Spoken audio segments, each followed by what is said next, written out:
Hello students, मैं सुधांशु स्वागत करता हूं आपका आशीष तिवारी यूट्यूब चैनल पर। आशा करता हूं कि आप सभी अच्छे होंगे। मैं इस चैनल के माध्यम से आप सभी के लिए लेकर आया हूं एक वीडियो लेक्चर सीरीज जो बेस आपके बीए प्रोग्राम के 5th सेमेस्टर की हिंदी की प्रमुख संस्थाएं एवं पत्र पत्रिकाएं सब्जेक्ट नाम की एक इम्पोर्टेंट किताब पर, जो कि आपका डिसिप्लिन स्पेसिफिक इलेक्टिव यानी कि आपका DSE का सब्जेक्ट है। तो स्टूडेंट, अगर आप due, soul, regular, NC and other किसी भी यूनिवर्सिटी से सब्जेक्ट पढ़ रहे हैं तो सीरीज आपके लिए बहुत ही उपयोगी साबित होने वाली है, क्योंकि इसमें हम हर चैप्टर को सिंपल भाषा में समझेंगे, इंपॉर्टेंट कॉन्सेप्ट्स को ब्रेक डाउन करेंगे और एग्जाम पॉइंट ऑफ व्यू से भी डिस्कस करेंगे। तो स्टूडेंट, अगर आप ड्यू, सोल, रेगुलर, एनसीवैब एंड अदर किसी के भी सब्जेक्ट को समझना चाहते हैं आसानी से, तो चैनल को सब्सक्राइब जरूर कर लीजिएगा, वीडियो को लाइक कर लीजिएगा और अपने दोस्तों के साथ शेयर करना ना भूलें। एंड सोल से रिलेटेड डेली अपडेट्स के लिए आप सभी हमारा व्हाट्सएप चैनल फॉलो कर लीजिएगा। तो चलिए शुरू करते हैं। मैं आपका स्वागत करता हूं बीए प्रोग्राम के 5th सेमेस्टर की हिंदी की प्रमुख संस्थाएं एवं पत्र पत्रिकाएं सब्जेक्ट नाम के यूनिट नंबर 4 के इस वीडियो लेक्चर में। इससे पहले की वीडियो में हमने यूनिट नंबर 3 के इंपॉर्टेंट टॉपिक डिस्कस किए थे और आज की वीडियो में हम हमारे यूनिट नंबर 4 का चैप्टर नंबर 4 के बारे में डिस्कस करेंगे। तो स्टूडेंट, ये हमारा गलत टाइप हो गया, ये हमारा यूनिट नंबर 4 का चैप्टर नंबर 4 है।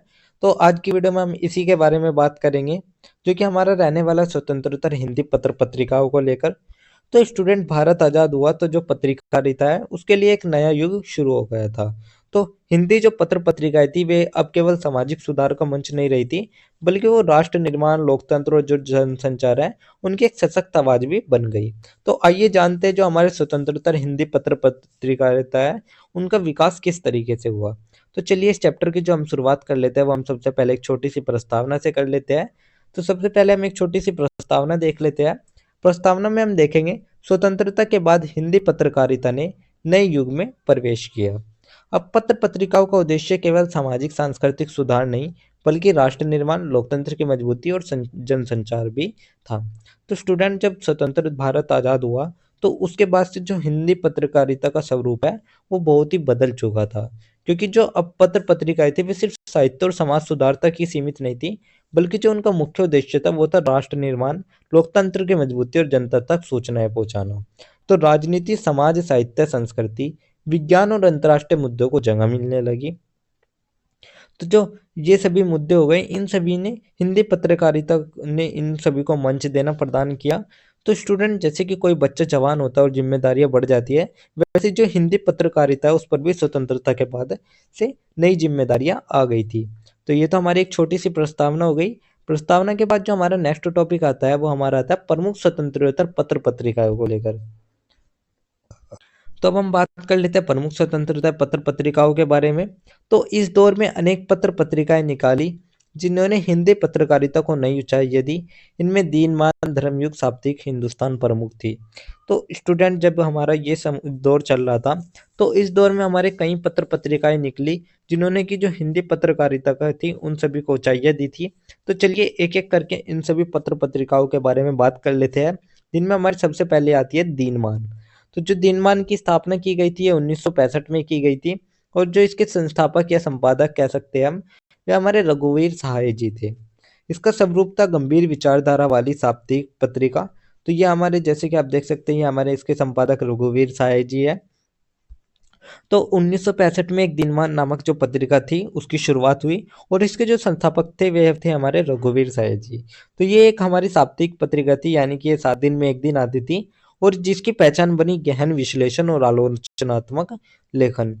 तो इसमें विषय वस्तु क्या थी? राजनीति, समाज, साहित्य, कला और अंतर्राष्ट्रीय घटनाएं। इसकी विशेषताएं क्या थी? इसकी विशेषता में विश्लेषणात्मक और आलोचनात्मक लेखन था, साथ ही हिंदी पत्रकारिता को गंभीरता और विश्वसनीयता प्रदान करना था। तो स्टूडेंट, इसमें राजनीति, समाज, साहित्य, कला और जो अंतर्राष्ट्रीय घटनाएं उन पर गंभीर और विश्वसनीय लेख प्रकाशित होते थे, और जो दिनमान थी इसने हिंदी पत्रिका को नई पहचान और गंभीरता भी प्रदान की थी। तो स्टूडेंट, कहा जाता है कि जो लोग अंग्रेजी पत्रिकाओं से विचार लेते थे वे भी दिनमान पढ़ने लगे, क्योंकि यह उतना ही भरोसेमंद और विश्लेषणात्मक था। तो यही था हमारी दिनमान, जो कि हमारी प्रमुख पत्र पत्रिकाएं थी। इसके बाद जो हमारे नेक्स्ट आती है वो हमारा आता है धर्मयुग। तो अब हम बात कर लेते हैं धर्मयुग के बारे में।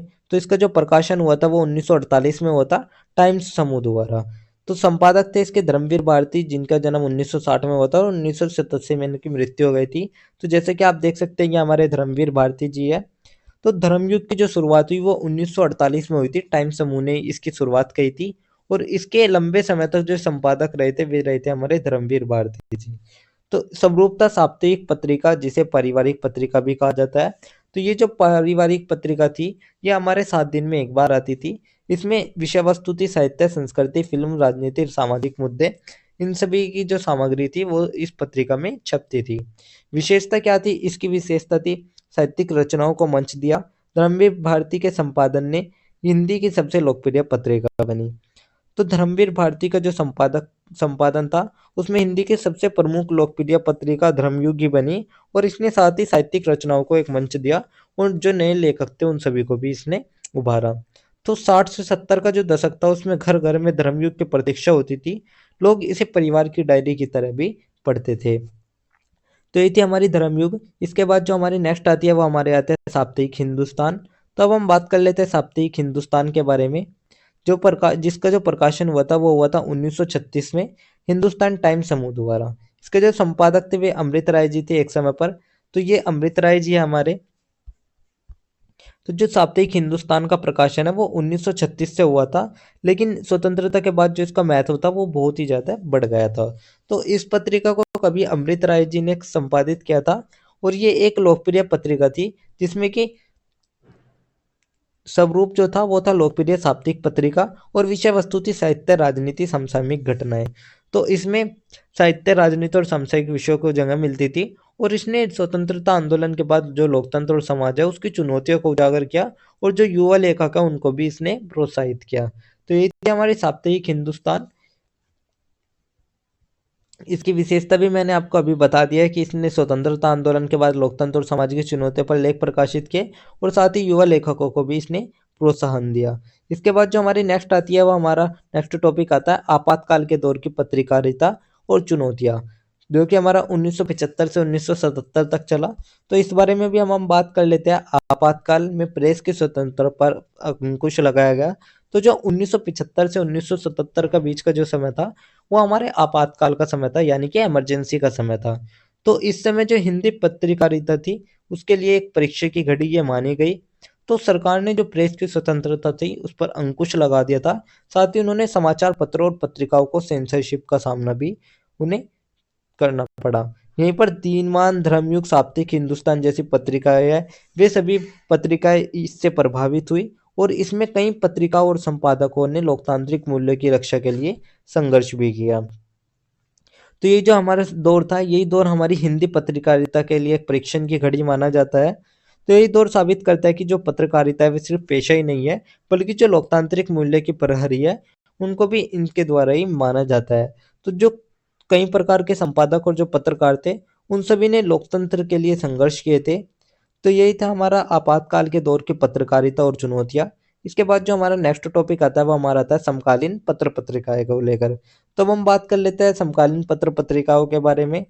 तो आज के समय में कई पत्र पत्रिकाएं छप रही है और डिजिटल रूप में भी उपलब्ध है। तो जो आज हिंदी पत्रकारिता है उसने डिजिटल रूप ले लिया है, लेकिन कुछ पत्रिकाएं अभी भी जो साहित्य और समाज के लिए है वो एक नई दिशा दे रही है, जिसमें हमारी कुछ प्रमुख समकालीन पत्रिकाएं आती है। जैसे कि हमारी हंस हो गई, राजेंद्र यादव जी द्वारा लिखी जाती है, जो संपादन किया गया था ये हमारे राजेंद्र यादव जी है। उन्होंने हंस पत्रिका का संपादन किया था। ये एक साहित्यिक पत्रिका है, इसमें दलित और स्त्री विमर्श पर यह केंद्रित पत्रिका है। दूसरी आती है तद्भव, जिसने समकालीन साहित्य और आलोचना की गई है। और थर्ड आती है कथा देश, जिसमें कहानी और कथा साहित्य पर केंद्रित ये एक पत्रिका है। फोर्थ आती है पहल, जो कि प्रगतिशील विचारधारा की एक प्रगत पत्रिका है। तो ये थी हमारी कुछ प्रमुख समकालीन पत्रिकाएं।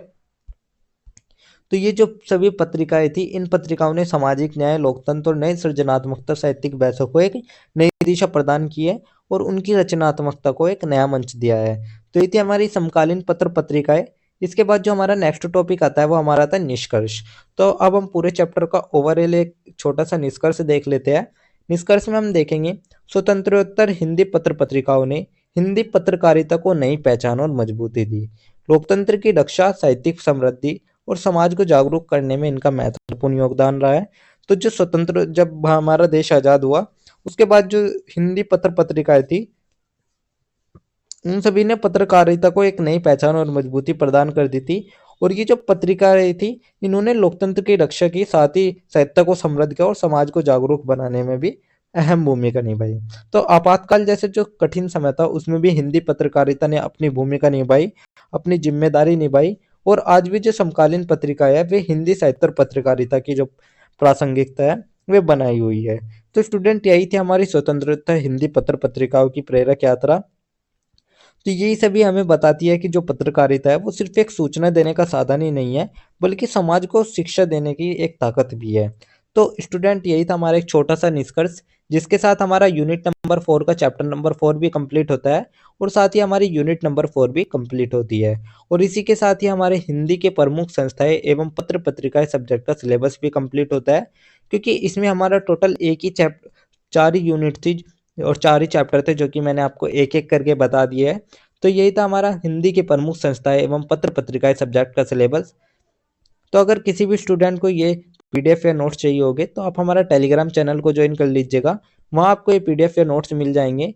एंड अगर किसी भी स्टूडेंट का किसी भी तरह का कोई भी डाउट या किसी भी तरह की कोई भी क्वेरी होती है, तो आप हमारे कमेंट सेक्शन में या हमारे इंस्टा पेज को फॉलो करके भी पूछ सकते हैं। डेली अपडेट्स के लिए आप सभी हमारा व्हाट्सअप चैनल फॉलो कर लीजिएगा। और अगर आपको ये लेक्चर उपयोगी लगा, तो वीडियो को लाइक करें, चैनल को सब्सक्राइब करें, और अगले अध्याय के लिए तैयार रहिएगा, जिसमें हम बात करेंगे किसी अन्य सब्जेक्ट के बारे में। तो आप सभी का बहुत बहुत धन्यवाद। आपका दिन शुभ रहे।